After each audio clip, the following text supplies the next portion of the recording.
ETV ప్రేక్షకులకి నమస్కారం. Triple strategies of శుభమస్తు కార్యక్రమానికి స్వాగతం.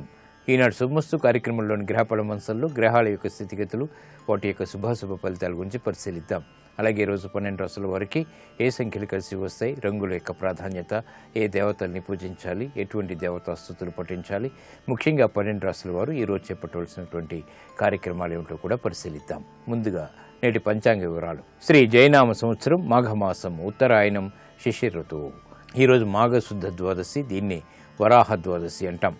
ఈరోజు చేపట్టేటువంటి ఆధ్యాత్మిక కార్యక్రమాలు ఆశించినటువంటి ప్రయోజనాలని, కోరికల్ని నెరవేర్చుతాయి. ఈరోజు శనివారం లేదా శనివారం. ఈరోజు చేపట్టేటువంటి ఏకాదశి పూర్వక రుద్రాభిషేకం, తైలాభిషేకం, అలాగే గోసేవ శని ద్వారా ఏర్పడేటువంటి ప్రతికూల పరిస్థితులను దూరం చేస్తుంది. ముఖ్యంగా ఏలినాటి శని, అష్టమ శని, అర్ధాష్టమ శని నడుస్తున్నటువంటి వారికి ఈ ప్రక్రియ బాగా సహకరిస్తుంది, రుగ్మతల్ని పోగొడుతుంది. ఇక ఈరోజు నక్షత్రం వచ్చి మృగశిర నక్షత్రం. ఈ మృగశిర నక్షత్రంలో ఏ పాదంలో పుట్టినప్పటికీ కూడా ఈరోజు పుట్టేటువంటి వారికి దోషం లేదు, శుభప్రదమైనది.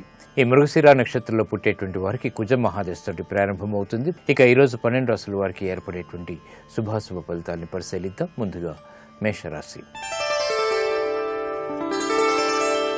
ఈరోజు మేషరాశి వారిని పరిశీలించినట్టయితే ప్రయాణాల ద్వారా ప్రయోజనాలు సాధించగలుగుతారు. ఆర్థిక పురోభివృద్ధికి చేపట్టేటువంటి కార్యక్రమాలు బాగానే కలిసి వస్తాయి. వ్యాపార అభివృద్ధి కొనసాగుతుంది. విద్యా సంహిత వ్యవహారాల్లో ప్రయత్నాలు ముమ్మరం చేయగలుగుతారు. గృహ సంహిత కార్యక్రమాలని అనుకూలంగా మరల్చుకునేటువంటి ప్రయత్నాలు కూడా లాభిస్తాయి. నూతన బాధ్యతలు పెరుగుతాయి. శ్రమ అధికంగా ఉంటుంది. అయినప్పటికీ అంతిమ విజయాలు సాధించగలుగుతారు. ఈరోజు మీ అదృష్ట సంఖ్య 2. తెలుపు వర్ణం ప్రశాంతతను పెంచుతుంది, ప్రతికూల పరిస్థితులను దూరం చేస్తుంది. అనుకూల దైవం ఈశ్వరుడు. ఈరోజు ఈ రాశి వారు శివాలయాన్ని దర్శించి ఈశ్వరుడికి అభిషేకాది కార్యక్రమాలు నిర్వహించడం ద్వారా శని ద్వారా ఏర్పడేటువంటి ప్రతికూల పరిస్థితులు దూరమవుతాయి. అష్టమ శని ద్వారా ఏర్పడేటువంటి అధిక శ్రమ, అధిక వ్యయం నివారింపబడుతుంది. ఆరోగ్య పరీక్షలు ఈరోజు మీకు మేలును కలిగిస్తాయి. ఈరోజు వృషభ రాశి వారిని పరిశీలించినట్టయితే సంబంధ బాంధవ్యాలు మెరుగవుతాయి. స్థిరాస్తి విషయాల్లో అనుకూలత ఏర్పడుతుంది. బాధ్యతలు బాగా పెరుగుతాయి. నూతన కార్యక్రమాలను చకచకా పూర్తి చేయగలుగుతారు. వ్యాపార నిమిత్తమే చేపట్టేటువంటి కార్యక్రమాల్లో ఆశించినటువంటి ప్రయోజనాలని కూడా పొందగలుగుతారు. స్థిరాస్తి విషయాల్లో జాగ్రత్తలు వహించాలి. కార్యక్రమ నిర్వహణలో ఏర్పడినటువంటి ప్రతికూలత తగ్గుతుంది. గృహ విషయాలు అనుకూలిస్తాయి. ఈరోజు మీ అదృష్ట సంఖ్య 8. నీలపు వర్ణం మేలుని కలిగిస్తుంది. ఆనందకర సంఘటనల్ని ఆహ్వానిస్తుంది. అనుకూల దైవం మహాగణపతి. ఈరోజు ఈ రాశి వారు మహాగణపతిని దర్శించి భక్తి శ్రద్ధలతో పూజాది కార్యక్రమాలు నిర్వహించడం ద్వారా విఘ్నాలు దూరమవుతాయి. ఆర్థిక అనిశ్చితి తొలగిపోతుంది. ఆర్థిక ప్రయత్నాలు ఈరోజు మీకు లాభిస్తాయి. ఈరోజు మిథున రాశి వారిని పరిశీలించినట్టయితే కోర్టు సంబంధిత వ్యవహారాల్లో విజయాలు సాధించగలుగుతారు. శత్రు భయం పోతుంది. నూతన కార్యక్రమాన్ని చకచకా చేపట్టగలుగుతారు. వ్యవహారిక దక్షత పెరుగుతుంది. ఆర్థిక వ్యవహారాల్లో అనుకూలత సాధించగలుగుతారు. పట్టుదలతో కూడినటువంటి కార్యక్రమ నిర్వహణ తద్వారా విజయాలు సిద్ధిస్తాయి. విద్యాపరమైనటువంటి వ్యవహారాల్లో ఏర్పడినటువంటి ఆటంకాలను తొలగించగలుగుతారు. బాధ్యతలు పెరిగినప్పటికీ సక్రమ నిర్వహణ కొనసాగుతుంది. ఆలోచన సంపత్తి పెరుగుతుంది. ఆర్థిక బలం పెరుగుతుంది. ఈరోజు మీ అదృష్ట సంఖ్య 5. ఆకుపచ్చ వర్ణం రక్షణకి దోహదపడుతుంది. ఆర్థిక వ్యవహారాల్లో ఆశించినటువంటి ప్రయోజనాల్ని దగ్గర చేస్తుంది. అనుకూల దైవం శ్రీ వెంకటేశ్వర స్వామి. ఈరోజు ఈ రాశి వారు శ్రీ వెంకటేశ్వర స్వామిని దర్శించి భక్తి శ్రద్ధలతో పూజాది కార్యక్రమాలు నిర్వహించడం ద్వారా ఆర్థిక వ్యవహారాల్లో వేగవంతమైన అభివృద్ధి చేకూరుతుంది.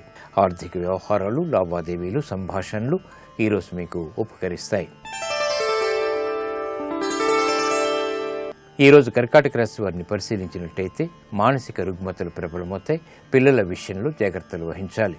నూతన కార్యక్రమాల్ని చకచకా ప్రారంభించలేకపోతారు. బాధ్యతలు బాగా పెరుగుతాయి. ఆర్థిక వ్యవహారాల్లో జాగ్రత్తలు వహించాలి. దూకుడు నిర్ణయాల ద్వారా సమస్యలు ఎదురవుతాయి. కుటుంబ వ్యవహారాల్లో ఏర్పడినటువంటి సమస్యలు జటిలమవుతాయి. కాబట్టి జాగ్రత్తలు తప్పనిసరి. ఈరోజు మీ అదృష్ట సంఖ్య 3. పసుపు వర్ణం త్వరితగతిని శుభాలని కలిగిస్తుంది. ప్రతికూల పరిస్థితులని దూరం చేస్తుంది. అనుకూల దైవం దక్షిణామూర్తి. ఈరోజు ఈ రాశి వారు దక్షిణామూర్తిని దర్శించి భక్తి శ్రద్ధలతో పూజాది కార్యక్రమాలు నిర్వహించడం ద్వారా వ్యవహారాల్లో ఏర్పడినటువంటి ప్రతికూల పరిస్థితుల్ని అనుకూలంగా మరల్చుకోగలుగుతారు. ఆరోగ్య పరీక్షలు ఈరోజు మీకు మేలుని కలిగిస్తాయి. ఈరోజు సింహరాశి వారిని పరిశీలించినట్టయితే స్థిరాస్తి విషయాల్లో జాగ్రత్తలు వహించాలి. ఆకస్మిక ప్రతికూల మార్పులు విస్మయాన్ని కలిగిస్తాయి. నూతన కార్యక్రమాలను వెంటనే ప్రారంభించలేకపోతారు. కార్యక్రమ నిర్వహణలో లోపాలు వెలుగులోకి వస్తాయి. వ్యయం ఎక్కువగా ఉంటుంది. ఆదాయంలో ఆశించినటువంటి ప్రయోజనాల్ని పొందలేకపోతారు. కుటుంబ వ్యవహారాల్లో చిరు సమస్యలు కొనసాగుతాయి. కార్యక్రమ నిర్వహణలో దూకుడు నిర్ణయాలు పనికిరావు. సాహస నిర్ణయాల ద్వారా ఆశించినటువంటి ప్రయోజనాలు దూరమవుతాయి. కాబట్టి జాగ్రత్తలు వహించాలి. ఈరోజు మీ అదృష్ట సంఖ్య 8. నలుపు వర్ణం ప్రశాంతతను పెంచుతుంది. ప్రతికూలతను ఎదుర్కొనేటువంటి శక్తి సామర్థ్యాల్ని కలిగిస్తుంది. అనుకూల దైవం లక్ష్మీ నరసింహస్వామి. ఈరోజు ఈ రాశి వారు లక్ష్మీ నరసింహస్వామిని దర్శించి భక్తి శ్రద్ధలతో పూజాది కార్యక్రమాలు నిర్వహించడం ద్వారా శని ద్వారా ఏర్పడేటువంటి ప్రతికూలత తగ్గుతుంది. ఆరోగ్య పరీక్షలు ఈరోజు మీకు మేలును కలిగిస్తాయి. ఈరోజు కన్యారాశి వారిని పరిశీలించినట్టయితే మానసిక ధైర్యం పెరుగుతుంది. దూకుడు నిర్ణయాల ద్వారా విజయాలు సాధించగలుగుతారు. పిల్లల అభివృద్ధి ఆనందాన్ని కలిగిస్తుంది. ఆర్థిక అసహనం తొలగిపోతుంది. వ్యవహారాల్లో ఏర్పడినటువంటి చిక్కు సమస్యలకు పరిష్కారాలు పొందగలుగుతారు. విదేశీ సంబంధిత లావాదేవీలు కలిసి వస్తాయి. నూతన కార్యక్రమాల్ని వేగవంతంగా ప్రారంభించగలుగుతారు. గృహ విషయాల్లో ఆశించినటువంటి ప్రయోజనాలు దక్కుతాయి. విద్యాబలం చేకూరుతుంది. ఈరోజు మీ అదృష్ట సంఖ్య 8. నీలపు వర్ణం మేలును కలిగిస్తుంది. ప్రతికూల పరిస్థితులను ఎదుర్కొనేటువంటి శక్తి సామర్థ్యాలను కలిగిస్తుంది. అనుకూల దైవం శ్రీ మహావిష్ణువు. ఈరోజు ఈ రాశివారు శ్రీ మహావిష్ణువుని దర్శించి భక్తి శ్రద్ధలతో పూజాది కార్యక్రమాలు నిర్వహించడం ద్వారా ఆత్మవిశ్వాసాన్ని పెంపొందింప చేసుకోగలుగుతారు. గతంలో చేసినటువంటి పొరపాట్లని సవరించుకునేటువంటి అవకాశాలు దగ్గరవుతాయి. వాహన కొనుగోళ్లు వంటివి ఈరోజు మీకు లాభిస్తాయి. ఈరోజు తులారాశి వారిని పరిశీలించినట్టయితే శారీరక శ్రమ అధికంగా ఉంటుంది. అధిక ఖర్చులు ఉక్కిరిబిక్కిరి చేస్తాయి. తప్పుడు నిర్ణయాల ద్వారా సమస్యలు ఎదురవుతాయి. కాబట్టి జాగ్రత్తలు వహించాలి. బాధ్యతలు బాగా పెరుగుతాయి. నూతన కార్యక్రమాలను గృహరీత్యా ప్రారంభించలేకపోతారు. వృత్తిలో అభివృద్ధికి చేపట్టేటువంటి కార్యక్రమాల్లో విఘ్నాల్ని చవిచూస్తారు. విదేశీ సంబంధిత వ్యవహారాల విషయంలో జాగ్రత్తలు పాటించాలి. ఆచితూచి తీసుకున్నటువంటి నిర్ణయాలు క్షేమదాయకం. ఆరోగ్య క్రమశిక్షణ లోపిస్తుంది. ఈ రోజు మీ అదృష్ట సంఖ్య 1. నీలపు వర్ణం మేలుని కలిగిస్తుంది. ప్రతికూల పరిస్థితుల్ని ఎదుర్కొనేటువంటి శక్తి సామర్థ్యాల్ని కలిగిస్తుంది. అనుకూల దైవం మహాకాళి. ఈరోజు ఈ రాశివారు మహాకాళి అమ్మవారిని దర్శించి భక్తి శ్రద్ధలతో పూజాది కార్యక్రమాలు నిర్వహించడం ద్వారా వ్యవహారాల్లో ఏర్పడినటువంటి ప్రతికూల పరిస్థితులు దూరమవుతాయి. రుణ ప్రయత్నాలు ఈరోజు మీకు అనుకూలిస్తాయి. ఈరోజు వృశ్చిక రాశి వారిని పరిశీలించినట్టయితే ఆనందకర వాతావరణం గృహరీత్యా చోటు చేసుకుంటుంది. శుభవార్తలు వింటారు. శుభ ప్రయత్నాలు ఫలిస్తాయి. మిత్రుల ద్వారా ఏర్పడినటువంటి పరిణామాలు ఆనందాన్ని కలిగిస్తాయి. బంధుప్రీతి పెరుగుతుంది. నూతన కార్యక్రమాల్ని వెంటనే పూర్తి చేయగలుగుతారు. గృహ విషయాల్లో ఆనందకర సంఘటనలు కొనసాగుతాయి. ఉద్యోగ ప్రయత్నాలు ఫలిస్తాయి. ఉద్యోగ అభివృద్ధికి చేపట్టేటువంటి కార్యక్రమాలు ఆనందాన్ని కలిగిస్తాయి. నూతన కార్యక్రమాల్ని వ్యాపారీత్యా కూడా ప్రారంభించగలుగుతారు. వ్యాపార విస్తరణలు వంటివి సత్ఫలితాన్ని కలిగిస్తాయి. ఈరోజు మీ అదృష్ట సంఖ్య 2. తెలుపు వర్ణం ప్రశాంతతని పెంచుతుంది. ప్రతికూల పరిస్థితుల్ని దూరం చేస్తుంది. అనుకూల దైవం మహాగణపతి. ఈరోజు ఈ రాశివారు మహాగణపతిని దర్శించి భక్తి శ్రద్ధలతో పూజాది కార్యక్రమాలు నిర్వహించడం ద్వారా జన్మశని ద్వారా ఏర్పడేటువంటి ఆరోగ్య ప్రతికూలత తగ్గుతుంది. ఆరోగ్య రక్షణ ఏర్పడుతుంది. పెట్టుబడులు ఈరోజు మీకు రాణిస్తాయి. ఈరోజు ధనుస్సు రాశి వారిని పరిశీలించినట్టయితే వ్యయం ఎక్కువగా ఉంటుంది. ఖర్చులు ఉక్కిరిబిక్కిరి చేస్తాయి. ఆశించినటువంటి ప్రయోజనాల్ని వెంటనే పొందలేకపోతారు. తత్తరపాటు సంఘటనలు ఆర్థికంగా కొనసాగుతాయి. వ్యాపారీత్యా చేపట్టేటువంటి కార్యక్రమాల్లో విఘ్నాల్ని చవిచూస్తారు. బాధ్యతలు బాగా పెరుగుతాయి. శ్రమ అధికంగా ఉంటుంది. విదేశీ సంబంధిత లావాదేవీల విషయంలో జాగ్రత్తలు పాటించాలి. ఆరోగ్య క్రమశిక్షణ లోపిస్తుంది. ఈరోజు మీ అదృష్ట సంఖ్య 8. నలుపు వర్ణం ప్రశాంతతను పెంచుతుంది. వ్యయాన్ని నియంత్రిస్తుంది. అనుకూల దైవం శ్రీ మహావిష్ణువు. ఈరోజు ఈ రాశివారు శ్రీ మహావిష్ణువుని దర్శించి భక్తి శ్రద్ధలతో పూజాది కార్యక్రమాలు నిర్వహించడం ద్వారా అష్టమ బృహస్పతి ద్వారా ఏలినాటి శని ద్వారా ఏర్పడేటువంటి విపత్తులు దూరమవుతాయి. గృహ సంబంధిత కార్యక్రమాలు ఈరోజు మీకు సంతృప్తిని కలిగిస్తాయి. ఈరోజు మకర రాశి వారిని పరిశీలించినట్టయితే వ్యాపార దక్షత కలిగి ఉంటారు. తెలివైనటువంటి నిర్ణయాలు తద్వారా విజయాలు చేతికందుతాయి. వ్యాపార సంబంధ బాంధవ్యాలు మెరుగవుతాయి. విద్యా సంబంధిత వ్యవహారాల్లో అనుకూలత ఏర్పడుతుంది. సంబంధ బాంధవ్యాల్లో ఆశించినటువంటి ప్రయోజనాలు పొందగలుగుతారు. ఆర్థిక బలం చేకూరుతుంది. నూతన కార్యక్రమాల్లో ఆశించినటువంటి ప్రయోజనాలు సాధించగలుగుతారు. ఆత్మవిశ్వాసం కలిగి ఉంటారు.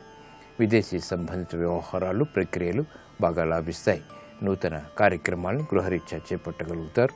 శుభవార్తలు వింటారు. ఈరోజు మీ అదృష్ట సంఖ్య 3. పసుపు వర్ణం త్వరితగతిని శుభాన్ని కలిగిస్తుంది. ప్రతికూల పరిస్థితుల్ని ఎదుర్కొనేటువంటి శక్తిని కలిగిస్తుంది. అనుకూల దైవం దక్షిణామూర్తి. ఈరోజు ఈ రాశివారు దక్షిణామూర్తిని దర్శించి భక్తి శ్రద్ధలతో పూజాది కార్యక్రమాలు నిర్వహించడం ద్వారా సంబంధ బాంధవ్యాల ద్వారా ఆర్థిక ప్రయోజనాన్ని సాధించగలుగుతారు. వ్యాపార విస్తరణలు వంటివి ఈరోజు మీకు అనుకూలిస్తాయి. ఈరోజు కుంభరాశి వారిని పరిశీలించినట్టయితే ఉద్యోగ సంబంధిత కార్యక్రమాల్లో చిరు సమస్యలు తలెత్తుతాయి. పిల్లల ద్వారా ఆనందం లభిస్తుంది. అభివృద్ధికి చేపట్టేటువంటి కార్యక్రమాల్లో మొదట ప్రతికూలత, తర్వాత అనుకూలత ఏర్పడతాయి. నూతన బాధ్యతలు పెరుగుతాయి. గృహరీత్యా ఏర్పడినటువంటి సంకోచ పరిస్థితులకు పరిష్కారాలు పొందగలుగుతారు. వ్యాపార నిమిత్తమే చేపట్టేటువంటి కార్యక్రమాల్లో ఆటంకాలతో కూడినటువంటి విషయాలు సిద్ధిస్తాయి. ఆర్థిక ప్రయత్నాల్లో జాప్యాలు కొనసాగుతాయి. ఆరోగ్య విషయంలో జాగ్రత్తలు పాటించాలి. ఈరోజు మీ అదృష్ట సంఖ్య 8. నలుపు వర్ణం ప్రశాంతతను పెంచుతుంది. ప్రతికూల పరిస్థితుల్ని దూరం చేస్తుంది. అనుకూల దైవం మహాగణపతి. ఈరోజు ఈ రాశివారు మహాగణపతిని దర్శించి భక్తి శ్రద్ధలతో పూజాది కార్యక్రమాలు నిర్వహించడం ద్వారా వ్యవహారాల్లో ఏర్పడినటువంటి విఘ్నాలు దూరమవుతాయి. వ్యాపార ప్రయత్నాలు ఈరోజు మీకు అనుకూలిస్తాయి, లాభిస్తాయి. ఈరోజు మీనరాశి వారిని పరిశీలించినట్టయితే ఆర్థిక వ్యవహారాలు బాగా లాభిస్తాయి. విదేశీ వ్యవహారాల్లో ఆర్థిక బలం చేకూరుతుంది. నూతన ప్రయోగాలు ఫలిస్తాయి. ఉద్యోగ ప్రయత్నాలు కూడా కలిసి వస్తాయి. ప్రయాణాల ద్వారా ప్రయోజనాలు సాధించగలుగుతారు. క్లిష్ట సమస్యలకు పరిష్కారాలు పొందగలుగుతారు. ఆత్మవిశ్వాసం పెరుగుతుంది. మానసిక ఉల్లాసం కలిగి ఉంటారు. చేపట్టేటువంటి కార్యక్రమాల్లో ఆనందకర సంఘటనలు కొనసాగుతాయి. మిత్రుల ద్వారా లబ్ధి చేకూరుతుంది. ఆర్థిక వ్యవహారాల్లో ఆశించినటువంటి ప్రయోజనాలు దగ్గరవుతాయి. ఈరోజు మీ అదృష్ట సంఖ్య 5. ఆకుపచ్చ వర్ణం రక్షణకి దోహదపడుతుంది. ఆహ్లాద పరిస్థితుల్ని ఆహ్వానిస్తుంది. అనుకూల దైవం ఆంజనేయ స్వామి. ఈరోజు ఈ రాశి వారు ఆంజనేయ స్వామిని దర్శించి భక్తి శ్రద్ధలతో పూజాది కార్యక్రమాలు నిర్వహించడం ద్వారా మనోధైర్యం పెరుగుతుంది. మానసిక రుగ్మతలు దూరమవుతాయి. విదేశీ ప్రయాణాలు, సంభాషణలు, ప్రక్రియలు, లావాదేవీలు ఈరోజు మీకు లాభిస్తాయి. ఇప్పుడు ఆరోగ్యం ఆయుర్వేద మనసంలో అనారోగ్య సమస్యలకు ఆయుర్వేద పరిష్కార మార్గాలు తెలుసుకుంటారు.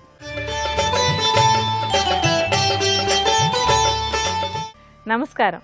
ఈనాటి శుభమస్తు కార్యక్రమంలో ఆరోగ్యం ఆయుర్వేదం శీర్షికన వినికిడి శక్తి పెరగడానికి ఆయుర్వేదంలో చెప్పినటువంటి మార్గాల గురించి తెలుసుకుందాం.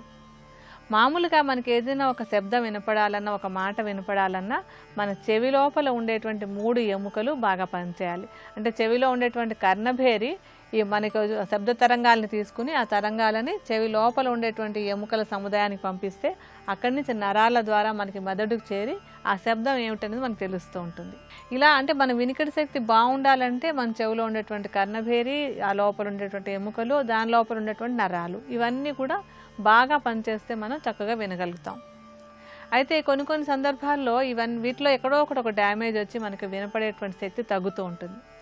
అలా తగ్గడానికి ఉండేటువంటి కారణాలు ఏమేంటంటే, ఒకటి మనం నిరంతరం పెద్ద ధ్వనులు వింటూ ఉండడం. అంటే ఇంట్లో టీవీ అది బాగా గట్టిగా సౌండ్లు పెట్టి వింటున్నాం అనుకోండి, ఆ నిరంతరం చెవికి వచ్చేటువంటి ఆ శబ్దాల ప్రభావం వల్ల కర్ణభేరు డ్యామేజ్ అయ్యి వినికిడి శక్తి తగ్గేందుకు అవకాశం ఉంటుంది. అలాగే కొంతమందికి చెవిలో ఏదో ఒకటి పెట్టి కెలికే అలవాటు ఉంటుంది. ఏదో పుల్లలో లేకపోతే పిన్నీసులో ఏదో ఒకటి పెట్టి అలా తిప్పుతూ ఉంటారు. అలా నిరంతరం చేస్తూ ఉండటం వల్ల కూడా చెవి లోపల ఉండేటువంటి కర్ణభేరు డ్యామేజ్ అయ్యి వినికిడి శక్తి తగ్గేందుకు అవకాశం ఉంటుంది. అందుకని ఇటువంటి దురలవాట్లు తగ్గించుకున్నట్టయితే వినికిడి శక్తి సమస్య రాకుండా ఉండడానికి మనకి అవకాశం ఉంటుంది. మనకి వినికిడి శక్తి బాగుండడానికి ఉపయోగపడేటువంటి 2 మూలికల గురించి కూడా తెలుసుకుందాం. అవేమేంటంటే అశ్వగంధ. ఈ అశ్వగంధ అనేటువంటిది వాత దోషాన్ని అదుపులో ఉంచి మనకి వినికిడి శక్తి బాగుండడానికి బాగా తోడ్పడుతుంది. అలాగే అశ్వగంధ నరాలకి అంటే నర్వస్ టానిక్గా కూడా ఉపయోగపడుతుంది. అంటే మన నరాలు బాగా పనిచేసి మన వినికిడి శక్తి బాగుండడానికి అశ్వగంధ సహాయపడుతుంది. అశ్వగంధని చూర్ణంలాగా చేసేసుకుని ఒక 50 గ్రాముల పరిమాణంలో తీసుకోండి. దీంతో పాటుగా మనకి బ్రాహ్మి కావాలి. అశ్వగంధ లాగానే బ్రాహ్మి కూడా ఒక మంచి టానిక్ లాగానే ఉపయోగపడుతుంది. అలాగే ఇది ఒక చక్కటి రసాయనం అన్నమాట. రసాయనం ఎప్పుడు కూడా అన్ని కణాలు బాగా పనిచేయడానికి తోడ్పడేటువంటిది. మన నరాలు బాగా పనిచేయడానికి, మెదడు బాగా పనిచేయడానికి కూడా బ్రాహ్మి బాగా తోడ్పడుతుంది. అంటే నరాలు మెదడు బాగా పనిచేసేలా ఉంచి మన వినికిడి శక్తిని ఇది బాగా మెయింటైన్ చేస్తుంది అనమాట. అశ్వగంధని మూలిక మొత్తాన్ని తీసుకొచ్చి నీడలో ఎండబెట్టేసి దాన్ని చూర్ణం చేసుకోండి. ఈ చూర్ణాన్ని కూడా 50 గ్రాములే తీసుకోవాలి. అశ్వగంధ చూర్ణాన్ని, బ్రాహ్మి చూర్ణాన్ని రెండింటిని కలిపేసి ఒక సీసాలో పోసుంచుకుని ప్రతిరోజు ఉదయం ఒకసారి, సాయంత్రం ఒకసారి ఒక చెంచాడు చూర్ణాన్ని తీసుకుని దాంట్లో తేనెని కలుపుకుని తీసుకోవాలి. ఈ విధంగా కనుక నిత్యం తీసుకుంటూ ఉన్నట్టయితే మన వినికిడి శక్తి బాగుండడానికి అశ్వగంధ, బ్రాహ్మి రెండు బాగా తోడ్పడతాయి. వినికిడి శక్తి పెరగడానికి ఆయుర్వేదంలో చెప్పినటువంటి మరొక మార్గాన్ని ఈ కార్యక్రమంలోనే తర్వాత తెలుసుకుందాం. ఆదిదేవ నమస్తుభ్యం ప్రసీద మమ భాస్కర, దివాకర నమస్తుభ్యం ప్రభాకర నమోస్తుతే. సప్తాస్వరథమారూఢం ప్రచండం కశ్యపాత్మజం, శ్వేతపద్మధరం దేవం తం సూర్యం ప్రణమామ్యహం. కామకోటి పీఠాధిపత్యం వహించినటువంటి మహాపురుషులు చంద్రశేఖరేంద్ర సరస్వతి స్వామివారు అవతల వారు ఎంత గొప్పవారైనా సరే సన్యాసాశ్రమంలో ఉన్నటువంటి వ్యక్తి ధర్మానికి వ్యతిరేకమవుతుంది అటువంటి వారితో మాట్లాడటం అనుకుంటే 100కి అటువైపు వారిని కూర్చోపెట్టి 100కి ఇటువైపు ఆయన కూర్చుని మాట్లాడేవారు, ధర్మం తప్పకూడదు అని. కాబట్టి ఒక్కొక్క వస్తువు యందు ఈశ్వరుడు ఒక్కొక్క శక్తిని ప్రచోదనం చేశాడు. ఒక్క గరిక యందు అంత విశేషమైనటువంటి శక్తి, అది సమస్త దోషములు పోగొడుతుంది. నేను ఒక మాట చెప్పాలి అంటే పంచగవ్య ప్రాసనమునకు ప్రత్యామ్నాయమవుతుంది ఇంచుమించుగా. అందుకే ఒక పెద్ద కార్యం నేను చెయ్యాలనుకోండి, విఘ్నం రాకుండా ముందు విఘ్నేశ్వరుడు అనుగ్రహించాలి. అది చెయ్యడానికి నాకు యోగ్యత కలగడానికి, దేహాంతర్గతమైన పాపరాశి ధ్వంసం అవడానికి పంచగవ్యాన్ని నాలుక మీద రాసుకుని ప్రాసనం చేసి కూర్చోబెడతారు. ఆ పాపం పోవడానికి రెండో మార్గం, ఆ గరిక విఘ్నేశ్వరుడికి పూజ చేసి 16 నామాలతో ఆ గరిక తీసి తల మీద పెట్టుకోవాలి. మూర్ధన్య స్థానమునందు పెట్టుకుంటే పాపరాశి ధ్వంసం అవుతుంది. అందుకని సహస్రపరమాదేవి శతమూలా శతాంకురా సర్వగుంహరతు మే పాపం దూర్వాదు స్వప్ననాశిని అని మంత్రం. కాబట్టి కుక్కకి ఆ గరిక తినాలనే కోరిక కల్పిస్తాడు సూర్యుడు. కుక్క గరిక తింటుంది, గరిక తిని దేహశుద్ధిని పొందుతుంది, వాంతి అయిపోతుంది. మీరు ఎప్పుడైనా కావాలంటే శరత్కాల ప్రవేశమునందు చూడండి, కుక్కలు పడుకుని వాంతులు చేస్తాయి. వాంతి నిండా నురగతో పాటు పచ్చిగడ్డిని కక్కుతాయి. అది ఎక్కడిది అంటే దేహశుద్ధి కొరకు కిరణముల ద్వారా బుద్ధి ప్రచోదనం చేసి సహజముగా తినని పదార్థాన్ని తినేట్టు చేసి దేహశుద్ధి చేస్తాడు. మనం చూడండి, కావాలనుకుంటే మామిడికాయ పప్పు తింటాం, వంకాయ కూర తింటాం, అంతేకాని ఎక్కడికో వెళ్ళి ఔషధాలు విక్రయించే చోటుకి వెళ్ళి దగ్గుమందు తెచ్చుకుని కొనుక్కుని ఉత్తినే కూర్చుని తినంగా తాగంగా, కానీ ఎప్పుడు అది తీసుకుంటాం?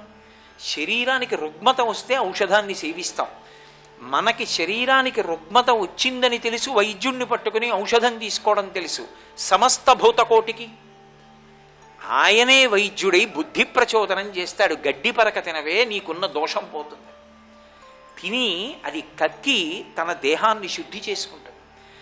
మహానుభావుడు ఒక్కొక్క ఋతువులో ఒక్కొక్క వర్ణాన్ని మారుతూ ఒక్కొక్క రంగులో ఉండి ఋతువులను ఏర్పాటు చేసి ఆయా ఋతువుల యందు కాలములో విశేషాన్ని ప్రచోదనం చేసి తదనుగుణంగా లోకంలో ఉండేటటువంటి ప్రాణుల యొక్క ఆరోగ్యం నిలబడడానికి, సృష్టి జరగడానికి, లయమైపోవడానికి కావలసినటువంటి కారణములను ఏర్పాటు చేసేటటువంటి సృష్టికర్త, స్థితికర్త, ప్రళయకర్త ఒకటై కనపడేటటువంటి కేవల తేజోమూర్తి సూర్యబింబం ఒక్కటే.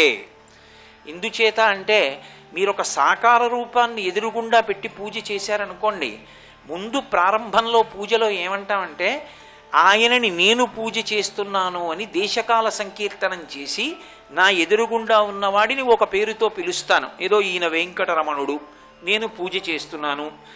ఏదో ఫలానా గోత్రంలో పుట్టిన ఫలానా పేరున్నవాడిని ఫలానా స్వామిని పూజ చేస్తున్నానంటాను. పూజ అంతా అయిపోయాక అసలు ఇది కాదయా సత్యం, అసలు సత్యం వేరే ఉంది. అసలు భగవంతుణ్ణి తెలుసుకోవడానికి మార్గం ఏమిటో తెలుసా? నాణ్య పంథాయ నాయ విద్యతే, ఇంకొక మార్గం లేదు, ఇదొకటే మార్గం అని అన్నప్పుడు నేను ఏం చెప్తాను? ఆ ఈశ్వరుడు ఎక్కడో లేడు. నీవారస్సూకవత్తన్వీ పీతాభాస్వత్యనూపమా, ఇక్కడే కాంతిపుంజంలా వెలిగిపోతున్నాడు.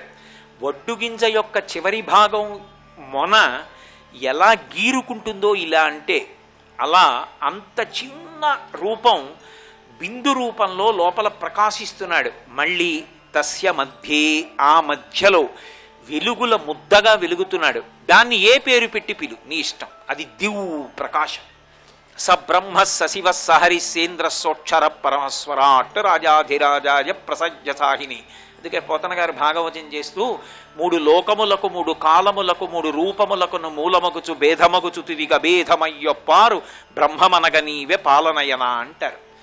అటువంటి పరమాద్భుతమైనటువంటి స్వరూపమై సృష్టికర్త స్థితికర్త ప్రళయకర్త ఏకమైపోయినటువంటి తేజస్వరూపమైనటువంటి పరబ్రహ్మ స్వరూపము కన్నుల ముందు వెలుగుల ముద్దగా ప్రకాశించడం అంటే ఒక్క సూర్యబింబ దర్శనం చేతనేది. ఆయన లోకములకన్నిటికీ కూడా అన్నం పెట్టేవాడు ఎవరు అంటే సూర్యభగవానుడే అన్నం పెట్టాడు. అసలు ఈ లోకానికి మొట్టమొదట అన్నం పెట్టినవాడు ఆయనే. ఓషధి అనేటటువంటి మాటని కల్పించినవాడు కూడా ఆయనే. ఓషధి అన్న మాటకు అర్థం ఏంటంటే, ఓషధి అంటే స్త్రీవచనం. అసలు ఆ శక్తిని కల్పించినవాడు ఎవరు అంటే సూర్యభగవానుడు. ఈ సృష్టి అంతా జరిగిన తరువాత ప్రాణుల వంక చూశాడు. ప్రాణులన్నిటికీ కూడా షడూర్ములు అని ఉంటాయి. షడూర్ములలో ప్రధానమైనవేవి అంటే ఆకలి దప్పులు. ఆకలి దప్పులు, జరామరణములు, శోకమోహములు, ఈ 6 షడూర్ములు అంటారు. ఇవి సమస్త ప్రాణులకు ఉంటాయి, ఒక్క మనుష్యులకే కాదు. ఆకలి దప్పిక లేనిదే ఉంటుంది, శోకము మోహము లేనిదే ఉంటుంది. ఎంత అనుబంధం ఉన్నదో అంత శోకం ఉంటుంది, ఎంత తక్కువ అనుబంధం ఉన్నదో అంత తక్కువ శోకం ఉంటుంది. అందుకే అసలు సృష్టిలో విచిత్రం ఏమిటంటే శోకము అధికముగా ఉండే ప్రాణి మనుష్యుడు ఒక్కడే. మిగిలిన ప్రాణులకు అంత శోకము లేదు. ఎందుకో తెలుసా? వాటికంత వ్యామోహం లేదు. ఓ పక్షి ఉందనుకోండి, దాని పిల్లకి ఎగిరి ఆహారం సమకూర్చుకోవడం వచ్చిందనుకోండి, ఇక అది పట్టించుకోదు. అందుకే అది ప్రశాంతంగా ఉంటుంది. ఓ కుక్క, తన కడుపున పుట్టిన కుక్క పిల్ల తనంత తాను సంపాదించుకోవడం వస్తే వదిలిపెట్టేస్తుంది, అయిపోయిందంటే ప్రశాంతంగా ఉంటుంది. శోకం ఎవరికి ఎక్కువ అంటే ఎవరు ఎక్కువ అనుబంధాన్ని పెట్టేసుకుని వ్యామోహంలో నిండిపోతాడో వాడికి ఎక్కువ శోకం. ఎవడు తేలి ఉంటాడో అంటే ఎవడు అనుబంధములన్నీ ఈశ్వరుని యందుంచి తత్ప్రసాదముగా మిగిలిన వాటిని అనుభవిస్తూ ఉంటాడు. అంటే ఏమండి ఉండకూడదా అంటే, నేను అన్న మాట పట్టుకోవాలి సుమా, నేను గంభీరమైన మాట అన్నాను. ప్రధానమైన అనుబంధము ఈశ్వరుని యందు. కాబట్టి ఈశ్వర మీ ప్రసాదం నాకీ కొడుకు, ఈశ్వర మీ ప్రసాదం నాకీ కోడలు, ఈశ్వర మీ అనుగ్రహం నా కూతురు, ఈశ్వర మీ అనుగ్రహం నా అల్లుడు, ఈశ్వర మీ అనుగ్రహం నా మనవలు. ఇప్పుడు ఆయనకి అది ప్రసాదం. ప్రసాదాన్ని ఎంత పవిత్రంగా చూస్తాడో దాన్ని ఈశ్వర విభూతిగా అంత అనుగ్రహంగా అంత ఆనందంగా చూస్తాడు తప్ప అంతకన్నా వ్యామోహంతో మాత్రం చూడడం. అందుకని తేల్తాడు. రామకృష్ణ పరమహంస చెప్పినట్టు పనసకాయ కొట్టడం గొప్ప కాదు, పనసకాయలోని పాలు చేతికి అంటుకోకుండా కొట్టడం గొప్ప. నూనె రాసుకుని చేతికి ఎవడు పనసకాయ కొడతాడో వాడి చేతికి ఏది అంటుకోదు. నూనె ఒక్కటి లేకపోతే పనసకాయ అంతా చేతికి అంటుకుంటుంది. చేతికి వ్యామోహం అంటుకోకుండా ఉండాలి అంటే, చేతికి అంటే నా ఉద్దేశ్యం మనస్సుకి నిర్వ్యామోహం కలగాలి. అది దేని వల్ల కలుగుతుంది అంటే అన్ని భావనలు ఈశ్వరుని యందు నిలబడిపోయినప్పుడు. ఈశ్వరుడితోటి సంగములా కనపడిన నిస్సంగమే. ఎందుకంటే కొన్నిసార్లు కామములా కనపడిన నిష్కామమే. ఎందుకంటే నాకు ఏదో లౌకికమైన విషయముల మీద కామం ఉందనుకోండి, కామం ఈశ్వరుని యందు కామం ఉంటే కామం కాదది, ఉండవలసిన కామం, ఉత్తమ కామం. కాబట్టి అది కోరిక లేనితనమే అయిపోతుంది. కోపం అన్నాను అనుకోండి తప్పు. ఏమిటి నాకు ఈ దిక్కుమాలిన కోపం, అస్తమానం నాకు కోపం వస్తుంది, నాకు ఈ కోపం పోదా అసలు అని నా కోపం మీద కోపం వచ్చిందనుకోండి, అప్పుడు ఆ కోపం పోవాలని కోరకూడదు, ఆ కోపం ఉండాలి, అది ఉత్తమ కోపం. కాబట్టి ఉండి లేనిది అవుతుంది, ఉండి ఉత్తమ గుణం అవుతుంది. ఎప్పుడు ఒకప్పుడు దుర్గుణంగా ఉన్నది ఒకప్పుడు సుగుణం అవుతుంది. అలా ఎప్పుడు మారుతుంది జీవితం అంటే సమస్తము ఈశ్వరుని యందు న్యాసమైనప్పుడు. అలా ఆయన నిర్హేతుకమైన కృపని చూపించాడు ఒకప్పుడు సమస్త ప్రాణికోటి యందు. వీళ్ళకి షడూర్ములు ఉన్నాయి. షడూర్ములంటే ఆకలి, ఆకలి దప్పిక, ఈ రెండు భరించడం విశేషమైనటువంటి కష్టం. సంస్కృతంలో ఏది అసలు అలవాటు పడడం, దేన్ని ఉపాసనలోకి తెచ్చుకోవడం, ఏది గుణముగా ప్రకాశించడం చాలా కష్టమో దాన్ని క్షకారంతో ప్రయోగిస్తారు. క్షమ అన్నాను అనుకోండి, ఓర్పు. ఓర్పుతో ఉండడం అంత తేలిక కాదు. కనపడ్డ ప్రతివాడి మీద కలియబడిపోవడానికి అహంకారం ఉంటే చాలు. నా అంతవాడిని నేను, వాడికేం తెలుసని తిరగబడిపోతుంటాడు. కానీ నాకేం తెలుసండి అని ఓర్పు పట్టాలనుకోండి, ఎంతో వినయం ఉండాలి. ఆ వినయం అంత తొందరగా వచ్చేస్తే ఇంకే. అందుకు కదా శంకర భగవత్పాదులు షట్పదీ చేస్తూ అవినయమపనయ విష్ణోహో అని మొదలుపెట్టారు. క్షమ, క్షుత్. క్షుత్ అంటే ఆకలి, అది అంత తేలిక కాదు. అలాగే క్షుధా, దాహం వేసిందనుకోండి, అంత తేలిక కాదు ఓర్చుకోవడం. అటువంటి షడూర్ములలో ఒకటైనటువంటి ఆకలి చేత ప్రాణులన్నీ బాధపడుతున్నాయి. ఎంతమందికి ఎన్నిసార్లు అన్నం పెడతారు? అందుకే సూర్యనారాయణమూర్తి చేసినటువంటి మహోపకారం ఏమిటంటే కొన్నిటికి ఓషధీ తత్వాన్ని కటాక్షించాడు. ఓషధి అంటే అది ఒకసారి తిన్నంత మాత్రం చేత ఆకలి అనబడేటటువంటి రోగాన్ని పరిమారుస్తుంది. శ్రీ ఉమామహేశ్వర పరబ్రహ్మార్పణమస్తు. స్వస్తి. ఆ సూర్యుడి నుంచి పడినటువంటి కిరణముల చేత చంద్రుడు అమృతత్వాన్ని పొంది సుధాకిరణుడై అమృతంతో కూడినటువంటి కిరణాల్ని విడిచిపెడతాడు. వినికిడి శక్తి పెరగడానికి ఆయుర్వేదంలో చెప్పినటువంటి మరొక పరిష్కార మార్గం గురించి ఇప్పుడు తెలుసుకుందాం. మనకి వినికిడి శక్తి బాగుండాలంటే ఏంటంటే చెవుల పరిశుభ్రత చాలా అవసరం. చెవికి ఏదైనా ఇన్ఫెక్షన్లు అవి వచ్చినట్టయితే కనుక తొందరగా తగ్గించుకోవాలి. కొంతమంది ఏంటంటే చెవిలో పోటో లేకపోతే చీము అది ఉన్నా కూడా చాలా కాలం దాన్ని నిర్లక్ష్యం చేస్తూ ఉంటారు. అలా నిర్లక్ష్యం చేసినప్పుడు చెవులో చీము సమస్య మనకి కన్నభేరి మీద ఒక దుష్ప్రభావాన్ని చూపించి వినికిడి శక్తి తగ్గడానికి కారణం అవుతూ ఉంటుంది.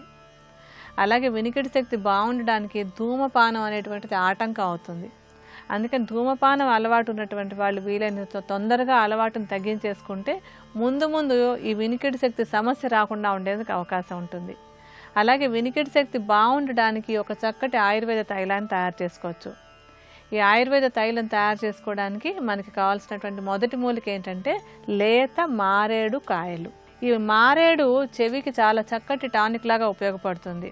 అలాగే లేత మారేడుకి ఏంటంటే వాత దోషాన్ని అదుపులో ఉంచేటువంటి గుణం చాలా బాగా ఉంటుంది.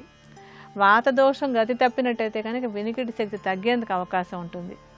అలా కాకుండా ఉండడానికి మనకి ఈ లేత మారేడుకాయలు బాగా ఉపయోగపడతాయి. లేత మారేడుకాయలను తీసుకొచ్చి దాన్ని కొంచెం గోమూత్రంతో కలిపి ఒక ముద్దలాగా నూరుకోవాలి. అంటే సుమారుగా ఒక 25 గ్రాముల పరిమాణంలో మారేడుకాయలు తీసుకుంటే దానికి సమానంగా ఒక 25 మిల్లీలీటర్ల పరిమాణంలో గోమూత్రాన్ని కలిపి రెండింటిని బాగా నూరాలి. ఒక పేస్ట్ లాగా తయారు చేసుకోవాలి. అలా పేస్ట్లా తయారు చేసుకున్నాక దాంట్లో నువ్వుల నూనెని వేయాలి. అంటే 25 గ్రాముల పరిమాణంలో మనం మారేడుకాయలు తీసుకున్నట్టయితే దాంట్లో ఒక 100 మిల్లీలీటర్ల పరిమాణంలో నువ్వుల నూనెని కలుపుకోవాలి. నువ్వుల నూనె కూడా వాత దోషాన్ని చక్కగా అదుపులో ఉంచి మనకి వినికిడి శక్తి బాగుండడానికి తోడ్పడుతుంది. ఆ తర్వాత ఇందులో మేకపాలు పోయాలి. మేకపాలు వాత దోషాన్ని అదుపులో ఉంచడానికి బాగా తోడ్పడతాయి. అందుకని మనం ఈ ఔషధంలో మేకపాలు పోసినప్పుడు ఆ మేకపాలలో ఉండేటువంటి ఔషధ గుణాలన్నీ కూడా మనకి తైలంలోకి వస్తాయన్నమాట. సుమారుగా ఒక 400 మిల్లీలీటర్ల పరిమాణంలో మేకపాలను కలపండి. మనం తీసుకున్నటువంటి మారేడుకాయ గుజ్జు తర్వాత అంటే మారేడుకాయ ముద్దలా నూరుకున్నాం కదా, ఆ మారేడుకాయ ముద్ద తర్వాత నువ్వుల నూనె, పాలు వీటన్నింటినీ కలిపేసి పొయ్యి మీద పెట్టి బాగా కాగనివ్వండి. అంటే కేవలం నూనె మాత్రమే మిగిలేంతసేపు దాన్ని కాచాలన్నమాట. సన్నటి మంట మీద కాచుకొని నూనె మాత్రమే మిగిలాక దాన్ని వడపోసి ఉంచుకుని అది చెవిలో చుక్కలుగా ఔషధంగా వాడుకోవాలన్నమాట. ఉదయము సాయంత్రం 2 పూట్ల కూడా ఒక 3-4 చుక్కల చొప్పున ఈ ఔషధ తైలాన్ని అంటే మనం బిల్వ తైలం అనుకోవచ్చు దీన్ని, ఈ తైలాన్ని చెవులో చుక్కలుగా వేసుకుంటున్నట్టయితే కనుక వినికిడి శక్తి పెరగటానికి ఈ ఔషధ తైలం బాగా సహాయపడుతుంది. మరికొన్ని అనారోగ్య సమస్యలు, వాటికి ఉండేటువంటి ఆయుర్వేద పరిష్కారాల గురించి రేపటి శుభమస్తులో తెలుసుకుందాం.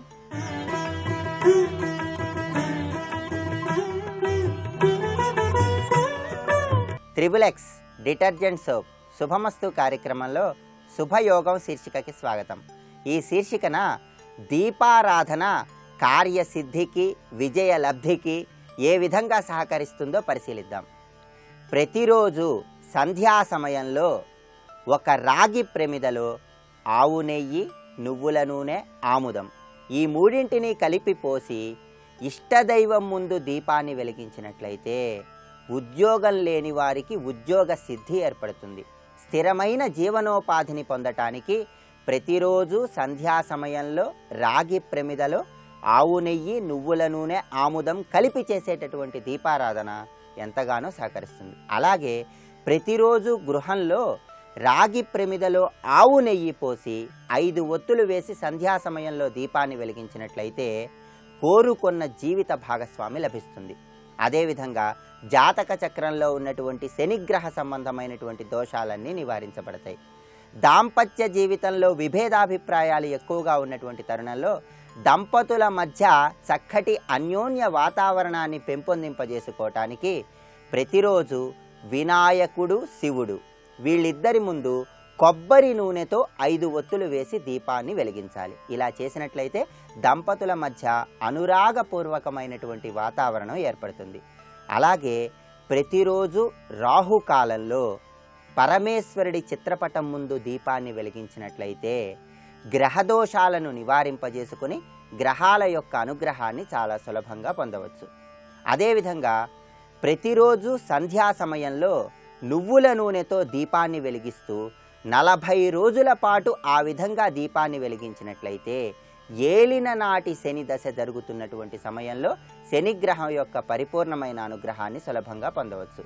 అలాగే ప్రతిరోజు కూడా నువ్వుల నూనెతో దీపాన్ని వెలిగిస్తున్న తరుణంలో ఏదైనా జీవనది యొక్క జలాన్ని 2-3 చుక్కలు ఆ నువ్వుల నూనెలో వేసి దీపాన్ని వెలిగించినట్లయితే ఆకస్మిక ధనప్రాప్తి కలగటానికి ఆస్కారం ఎక్కువగా ఉంది.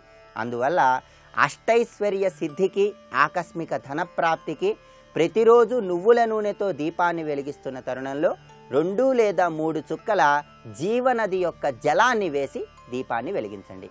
అలాగే కుజదోషాన్ని నివారింపజేసుకోవటానికి చిలక ఆకుపచ్చ రంగులో ఉన్నటువంటి వస్త్రంతో ఒత్తులను తయారు చేసి మంగళవారం నాడు గృహంలో ఆగ్నేయ దిక్కులో దీపాన్ని వెలిగించినట్లయితే కుజుడి యొక్క పరిపూర్ణమైన అనుగ్రహాన్ని సులభంగా పొందవచ్చు.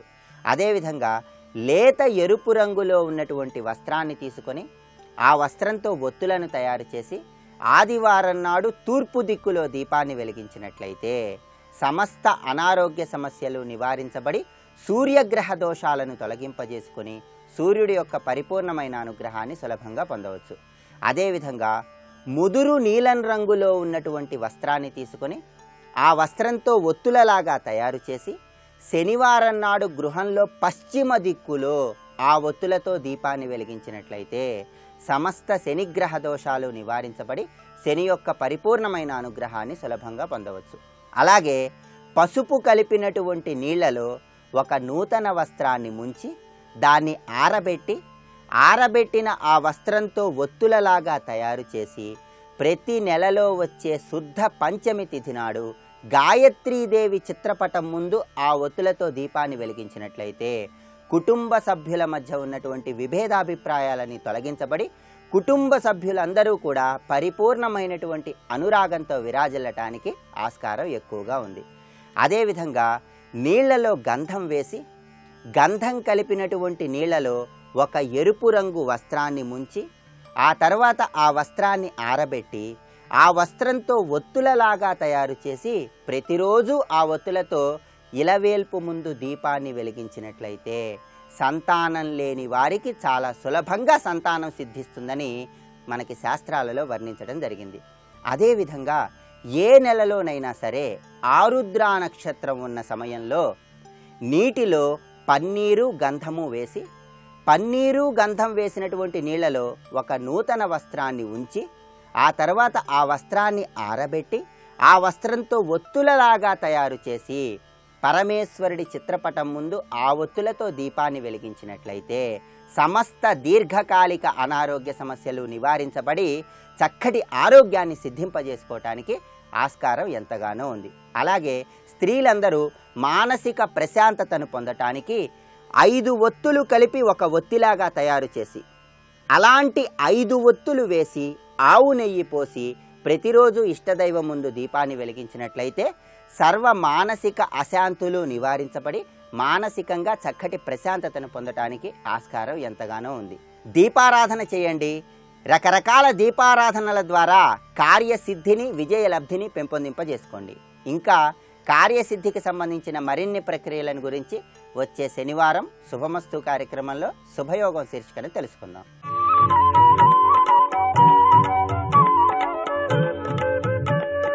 ఈటీవీ ప్రేక్షకుల నమస్కారం. ట్రిపుల్-ఎక్స్ డిటర్జెంట్ సోప్ శుభమస్తు కార్యక్రమంలో నక్షత్ర యోగానికి స్వాగతం. ధనీ ప్రాజ్ఞ విశాఖ నక్షత్రం 2వ పాదంలో జన్మిస్తే గొప్ప తెలివితేటలతో పాటు కూడిన ధనం ఉంటుంది. కొందరి దగ్గర ధనం ఉంటే తెలివితేటలు ఉండవు, తెలివితేటలు ఉంటే ధనం ఉండదు. వంశపారంపర్యంగా వస్తున్నటువంటి ధనము తెలివితేటలు దైవానుగ్రహం వల్ల నక్షత్ర యోగం వల్ల సంభవిస్తాయి. అసలు జాతకం 2 విధాలుగా ఉంటుంది. ఒకటి గోచారము, మరొకటి జీవిత జన్మచక్రం. జన్మించినప్పుడు ఉన్నటువంటి చక్రం జీవితాంతం ఉపయోగిస్తుంది. అది తెలుసుకోవాలన్నా, గోచార ఫలితాలు తెలుసుకోవాలన్నా నక్షత్రమే మూలము. సుముహూర్త శుభయోగాలని స్వీకరించాలన్నా కూడా నక్షత్రం. ఈ క్రమంలో ద్వేష్యా బహు ప్రలాపీ సుతదార సమన్వితో ధనీ ప్రాజ్ఞ విబుధ గురు ద్విజ భక్తో దానశీలో విశాఖాసు. ద్వేష్యా బహుభాషి సుతదార సమన్వితో ధనీ ప్రాజ్ఞ.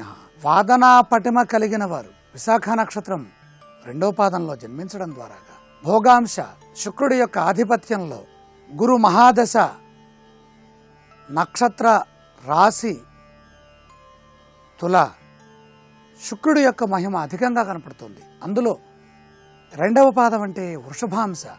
వృషభానికి శుక్రుడే, రాశీషుడు శుక్రుడే.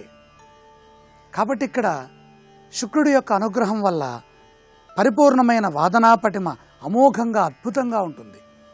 విశాఖ నక్షత్రం 2వ పాదంలో వారు మాట్లాడితే వాదనా పటిమ సమన్వయంగా ఎదుటివారికి నచ్చే విధంగా అమోఘంగా అద్భుతంగా ఉంటుంది. ఊరికే వాళ్ళని ఎదుర్కొనేట్టుగా ఉండదు వాదన, వాళ్ళని నొప్పించే విధంగా ఉండదు. మాట చాతుర్యం, సమర్థత, ప్రాజ్ఞి, తెలివితేటలతో కూడినటువంటి వాక్కు.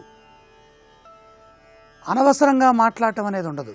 వారు మాట్లాడితే లౌక్యం ఉంటుంది, ధర్మం ఉంటుంది, వారికి సంబంధించినటువంటి అవసరం కూడా ఉంటుంది, ఎదుటి వారికి కూడా ఉపయోగపడేట్టుగా ఉంటుంది. అసలు శాస్త్రాలు ఏం చెబుతున్నాయంటే ప్రపంచంలో గొప్పవారు ఎవరయ్యా అంటే అందరికీ నచ్చే విధంగా విషయాన్ని చెబుతూ, అందరికీ ఆమోదయోగ్యమైనటువంటి ధర్మాన్ని చెబుతూ, సమాజాన్ని చైతన్యవంతం వైపు నడిపించే వారు ఎవరైతే ఉంటారో వారే గొప్ప ధనవంతులు. వాగ్భూషణం భూషణం అని చెప్పిన సూత్రం విశాఖ నక్షత్రం 2వ పాదంలో పరిపూర్ణంగా కనపడుతోంది. కళా నైపుణ్యం, అందంగా అలంకరించుకునుట, అందంగా మాట్లాడుట, అందరినీ చక్కగా అభిమానించేటటువంటి గొప్ప తత్వం, సౌందర్యం, గృహభూ ధన సంపదలతో తొలతూగేటటువంటి భోగభాగ్యములు శుక్రుడు ప్రసాదిస్తాడు. గౌరవం పరిపూర్ణంగా లభిస్తుంది. అలాగే పాడి పంటలు, వ్యవసాయము ఇవన్నీ వీరు బాగా పండించగలుగుతారు. దానశీలత్వము అంటే దానం చేసేటటువంటి గొప్ప గుణము, నైతిక విలువలు, మంచి లక్షణాలున్నాయి. అందరికీ ఆమోదయోగ్యమైనటువంటి శుభస్థితిలో వీరి జీవనం కొనసాగుతూ ఉంటుంది. శుభ కార్యక్రమాల్లో ఎక్కువగా ఉపయోగించవలసినటువంటి దుస్తులు తెలుపు రంగు దుస్తులు ఎక్కువగా ఉపయోగించాలి. శుక్రవారం నాడు మహాలక్ష్మిని ఆరాధించడం. ఎవరికి శుక్రవారం మహాలక్ష్మిని ఆరాధించడం అంటే ప్రధానంగా వృషభ రాశిలో ఏ నక్షత్ర పాదమైతే వస్తుందో వారికి లక్ష్మీ కటాక్షం అందరికంటే కొంచెం ఎక్కువగా, తొందరగా, సులభంగా, శీఘ్రంగా అమ్మవారి యొక్క కటాక్షం లభిస్తుంది. గౌతమ బుద్ధుడు జన్మించిన నక్షత్రం 2వ పాదం భోగానికి సంకేతం. పరిపూర్ణమైన అదృష్టవంతులుగా విరాజిల్లుతున్నారు.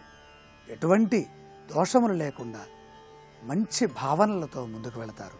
రేపటి శుభమస్తు కార్యక్రమంలో విశాఖ నక్షత్రం 3వ పాదంలో జన్మించే వారి లక్షణాలు, వారి భవిష్యత్తు ఎలా ఉంటుందో తెలుసుకుందాం. ఇప్పుడు ఆరోగ్యము యోగా అనే శీర్షికన అనారోగ్య సమస్యల నివారణకై ఉపకరించే కొన్ని యోగాసనాలని పరిశీలన చేద్దాం. దంతాల చిగుళ్లవాపు నివారణకు శీత్కారి ప్రాణాయామము. దంతాల చిగుళ్లవాపుకు అధిక వేడి కారణం. అతివేడి పదార్థాలు స్వీకరించినా వేడి చేసే పదార్థాల్ని అతిగా స్వీకరించటం వల్ల చిగుళ్లవాపు వస్తుంది. నోటి పరిశుభ్రత లోపించటం వల్ల, చిగుళ్ల మధ్య సూక్ష్మజీవులు వ్యాపించటం వల్ల కూడా చిగుళ్లవాపు ఏర్పడవచ్చు. ఈ సమస్య నివారణకు శీత్కారి ప్రాణాయామం ఉపయోగపడుతుంది. పద్మాసనంలో కాని సుఖాసనంలో కాని కూర్చొని దవడలు గట్టిగా బిగించాలి. పై దవడ, క్రింది దవడ దంతాల్ని నొక్కి పట్టాలి. దంతాల మధ్య నుంచి గాలిని నోటి లోపలికి పీల్చుకోవాలి. ఈ ప్రాణాయామము సాధన వల్ల చిగుళ్లకు రక్త ప్రసరణ సవ్యంగా కొనసాగి చిగుళ్లవాపు తగ్గుతుంది.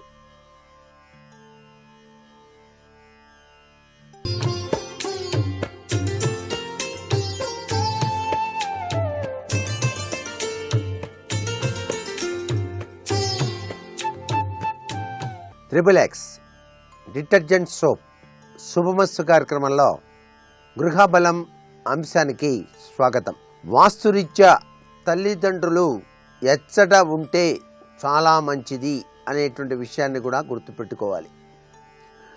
తల్లి తండ్రి నివాసం తమ గృహాలకు దక్షిణ, పశ్చిమ, నైరుతి దిశల్లో ఉండుట శుభదాయకము. అంటే దక్షిణం వైపు కానీ, పశ్చిమం వైపు కానీ, నైరుతి దిశలో ఉండటం కానీ చాలా శ్రేయోదాయకంగా అనిపిస్తుంది. కుమారుల్లో కలిసి ఉమ్మడి కుటుంబంగా ఉన్న తల్లి తండ్రి ఏ దిశలో ఉన్నప్పటికీ కూడా దోషం లేదు. కుమారులతో కలిసి ఉన్నప్పుడు మాత్రం ఏ దోషం లేదు. కానీ కుమారులతో కనుక కలిసి ఉండకపోయినట్లయితే వాళ్ళు అదే ఊళ్ళో, అదే ప్రాంతంలో, ఆ బజార్లోనే కనుక ఉన్నట్టయితే వాళ్ళు ఉండేటువంటి దిశలో ఎటువైపు ఈ కొడుకు ఉండాలి అనేటువంటి విషయాన్ని కూడా వాస్తుశాస్త్రరీత్యా ఆలోచించాలి. అందుచేత తల్లి తండ్రి ఉండేటువంటి నివాస గృహానికి వీళ్ళు దక్షిణంలో కానీ, పశ్చిమంలో కానీ, నైరుతి దిశలో కానీ ఉండాలి అనేటువంటి విషయం ఇక్కడ గుర్తుపెట్టుకోవాలి. ఒకే వీధిలో తల్లిదండ్రులు ఉంటున్నారు, కుమారుడు కూడా ఆ వీధిలోనే ఉండాల్సిన పరిస్థితి ఏర్పడింది. అరే నాయనా, ఆ ఇల్లు నీకు ఇస్తున్నాను, ఇంట్లో నేను ఉంటున్నాను అంటే అది కుమారుడు ఉండేది ఉత్తరపు రోడ్డు అయినప్పుడు దాని ఎదురుగా తండ్రి ఉన్నాడు అనుకోండి దక్షిణపు రోడ్డులో, అంటే ఆయనకి అది దక్షిణం అవుతుంది. తండ్రికి ఎదురుగా కుమారుడు అవుతాడు, లేక కుమారుడికి ఎదురుగా తండ్రి అవుతారు. అటువంటి పరిస్థితుల్లో ఆ ఇంట్లో తండ్రికి అంత బాగా ఉండదు, అనారోగ్యం చేయడానికి ఆస్కారం ఉంటుంది. కుమారుడికి ఉత్తరపు రోడ్డు ఉండి దాని ఎదురిళ్ళు తండ్రికి కనుక ఉంటే ఆయనకి దక్షిణ రోడ్డు అవుతుంది. అందుచేత అలా ఉండటానికి వీలేదు. అదే తండ్రి అదే బజార్లో రోడ్డు పడమర వైపుగా ఉండి ఆ చివర ఇల్లు కట్టుకున్నాడు అనుకోండి, అక్కడ తండ్రి ఉన్నప్పుడు ఈ కుమారుడు ఇక్కడ ఉండొచ్చు, ఈ ఇల్లు కొనుక్కోవచ్చు, తనకు ఎదురుగా ఉన్న ఇల్లు కొనుక్కోవచ్చు, అది కోడళ్ళ పేరుతో ఉండొచ్చు. ఇలాంటి పరిస్థితి వాస్తుశాస్త్రంలో చాలా అవసరం. అదే తండ్రి ఈయన ఉత్తర దిశలో ఉన్నాడు, తూర్పు దిశలో తండ్రి ఉన్నాడు అనుకోండి, పక్కనే ఇల్లు కొనుక్కొని ఉండవచ్చు. కారణం ఏంటంటే పొద్దున్నే లేచి కుమారుడు యొక్క ఎదుగుదల చూస్తాడు తండ్రి, ఇట్లా తలకాయ ఎత్తి, బాగున్నాడు రా మా అబ్బాయి అని. అంటే ఈయన దక్షిణం అవుతాడు, ఆయన తూర్పు అవుతాడు. లేక ఈయన పడమర అవుతాడు, ఆయన తూర్పు అవుతాడు. అందుచేత ఎప్పుడూ కూడా తల్లిదండ్రుల నివాసం తమ గృహాలకు దక్షిణ, పశ్చిమ, నైరుతి దిశల్లో ఉండటం శుభదాయకంగా కూడా వాస్తుశాస్త్రం తెలియజేస్తోంది. తల్లిదండ్రులు ప్రత్యేక గృహం నిర్మించదలిసినప్పుడు తప్పనిసరిలో ఇంటి దక్షిణం పారుని అనుసరించి, తూర్పు ఆగ్నేయంలోనూ, పడమర పారుని అనుసరించి ఉత్తర వాయువ్యంలోనూ నిర్మించాలి. ఇది రెండవ పక్షంగానే వాస్తుశాస్త్రరీత్యా చెప్పాల్సిన పరిస్థితి అంతైనా ఉంది.